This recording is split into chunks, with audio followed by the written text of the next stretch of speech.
بسم اللہ الرحمن الرحیم۔ ناظرین کرام، پہلی بات، ہم علم تو حاصل کر لیتے ہیں لیکن عمل میں اتنی کوشش نہیں کرتے۔ جس سے بات کریں وہ یہی کہتا ہے مجھے پتہ ہے بھائی۔ ارے میرے بھائی، جانتے تو سب ہیں، اللہ تعالیٰ تو یہ دیکھتے ہیں کہ مانتے کتنا ہیں، عمل کتنا کرتے ہیں۔ یاد رکھیں، اگر علم کے اوپر مغفرت ہونی ہوتی تو شیطان کی مغفرت ہم سے بہت پہلے ہو جاتی۔ اس کے علم میں تو ہمیں کوئی شک نہیں، بہت بڑا عالم تھا وہ۔ علم پر مغفرت نہیں ہوگی، جس طرح چراغ جلائے بغیر چراغ فائدہ نہیں دیتا، اسی طرح علم کا عمل کے بغیر کوئی فائدہ نہیں۔ دوسری بات یہ ہے کہ ہم اللہ تعالیٰ کی نعمتوں کے طالب ہیں، نعمتوں سے فائدہ بھی اٹھاتے ہیں، مگر ان نعمتوں کا شکر ادا نہیں کرتے۔ ہمارے اوپر اللہ تعالیٰ کی نعمتوں کی بارش ہوتی ہے، جیسا کہ قرآن کریم میں ارشاد فرمایا، اگر تم اللہ تعالیٰ کی نعمتوں کو گننا چاہو تو تم شمار نہیں کر سکتے۔ اگر کوئی ہمیں پانی پلا دے تو ہم اس کا شکریہ ادا کرتے ہیں، اور جو پروردگار دسترخوان پر اتنی زیادہ نعمتیں عطا فرماتا ہے، پیٹ بھر کر اٹھنے کے بعد کھانے کی دعا تک یاد نہیں رہتی ہمیں۔ ایک بزرگ فرمایا کرتے تھے، اے دوست، اللہ تعالیٰ کی نعمتیں کھا کر تیرے دانت تو گھس گئے لیکن اس کا شکر ادا کرتے ہوئے تیری زبان نہیں ہلی۔ یہ ناشکری نہیں تو اور کیا ہے؟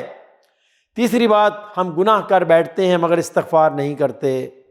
بعض لوگ سوچتے ہیں کہ توبہ کر لیں گے، یعنی گناہ چھوڑنے کی نیت تو ہوتی ہے مگر چھوڑ نہیں پاتے۔ علماء امت فرماتے ہیں، اے دوست، تیرا توبہ کی امید پر گناہ کرتے رہنا اور زندگی کی امید پر توبہ کو مؤخر کرتے رہنا تیری عقل کا چراغ گل ہونے کی دلیل ہے۔ رابعہ بصریہ یہ فرمایا کرتی تھی کہ ہم لوگ جو استغفار کرتے ہیں اتنی غفلت سے کرتے ہیں کہ اس پر بھی استغفار کرنے کی ضرورت ہے۔ چوتھی بات یہ ہے کہ ہم میت کو دفن کرتے ہیں لیکن اس سے عبرت نہیں پکڑتے کہ ہم نے بھی کبھی یہاں آنا ہے۔ حضرت حسن بصری رحمہ اللہ تعالیٰ، ان کے بارے میں آتا ہے، قبرستان جانے کے بعد اس قدر ان پر غم طاری ہوتا تھا کہ کئی مرتبہ جس چارپائی پر مردے کو لے کر جایا جاتا تھا اسی چارپائی پر ان کو لٹا کر واپس لایا جاتا تھا۔ غم کے مارے ان کی ایسی حالت ہو جایا کرتی تھی۔ علامہ عبد الوہاب شعرانی رحمہ اللہ تعالیٰ نے لکھا ہے کہ سلف صالحین جب جنازہ لے کر چلتے تھے تو جنازے کے پیچھے ہر بندے کی آنکھ سے آنسو ٹپکتے تھے۔ باہر والے بندے کے لیے پہچاننا مشکل ہو جاتا تھا کہ جنازہ کا والی کون ہے۔ موت اور آخرت کو یاد کر کے سب اتنا روتے نظر آتے تھے۔ پانچویں بات یہ ہے کہ آج ہم دوست و احباب علماء بزرگوں کی نصیحت کو تو سنتے ہیں لیکن اس پر عمل نہیں کرتے، بس صرف سننے تک ہی کام رہ گیا ہے، اور پھر آپس میں تقابل کرتے ہیں۔ یہ ایک نئی مصیبت کہ فلاں کا بیان ایسا ہوتا ہے اور فلاں کا ایسا۔ خدا کے بندے، بجائے اس کے ہمیں یہ سوچنا چاہیے کہ اس میں ہمارے لیے عمل کا کیا پیغام دیا گیا ہے۔ میرے بھائیوں، میری بہنوں، میرے بچوں، دنیا سے بہت دل لگا لیا، اب لوٹو اپنے رب کی طرف۔